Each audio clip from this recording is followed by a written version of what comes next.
I purchased the dual CS618Q at the beginning of this year, currently have over 300 hours of listening time with it, and man, I'm glad I bought it. At the time, this turntable was retailing for $1,300 for the walnut finish or $1,100 for the black version. I was looking at some higher end players, but many of them did not include a cartridge, which would have added $300 to $700 depending on the cartridge. The 618 comes with an Ortofon 2M Blue moving magnet cartridge pre-installed, which made my decision easy. The 2M Blue is a popular choice and provides energetic and good detail in all genres of music. Once the stylus wears out, it can easily be replaced for less than $200.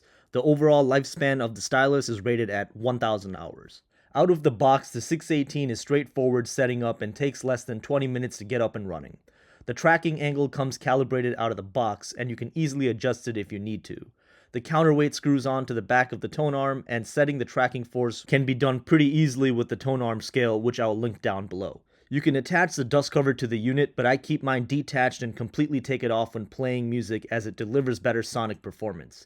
Keeping it up or down while playing can cause resonance to build up, acting like a sail, catching sound waves that can be heard throughout the music.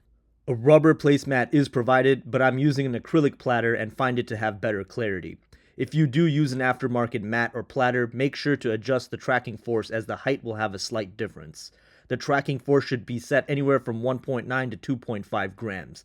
I have mine set at 2.8 and have excellent results. There isn't anything particularly special about the tone arm. It's a decent arm, is lightweight yet solid.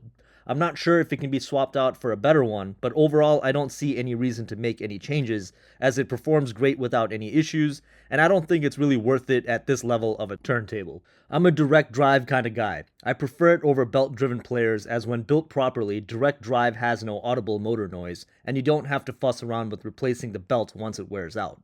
The 618 is dead silent and gets up to speed quickly with accuracy, ensuring smooth and reliable playback. This turntable does have auto stop, which is defeatable with the switch on the back. It will not return the tone arm back to the base, but it will simply lift off the record and stop the motor. There is no auto start. And of course we have 33 and 45 RPM speeds, and a nice touch is having 78 RPM, even though it's not as popular these days. Not much else to say regarding this part of the turntable. I use the onboard phono stage in my Yamaha AS801 and get very pleasing sound.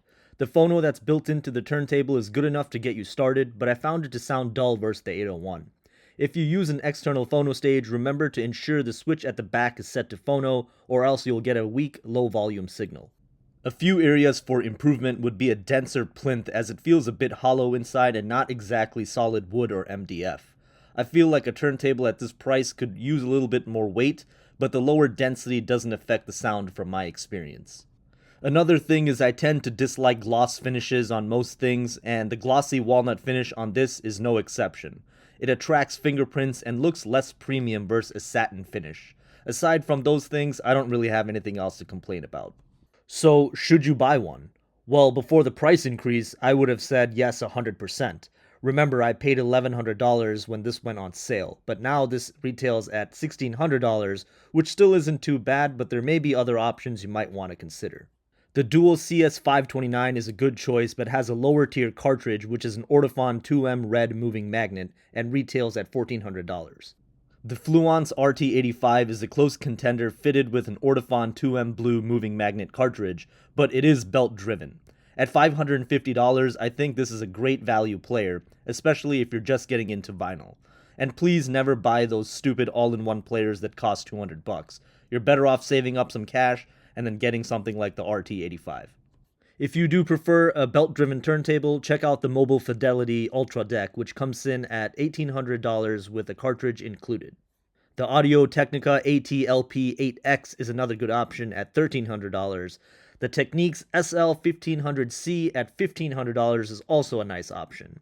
And if you got the money to swing, there's the mighty Technics SL1300G coming in at $4,000, and it does not come with a cartridge. If you buy this turntable, I would not cheap out on the cartridge either, so expect to spend anywhere from $500 to $800 on top. For my personal experience, I wouldn't hesitate buying the 618Q.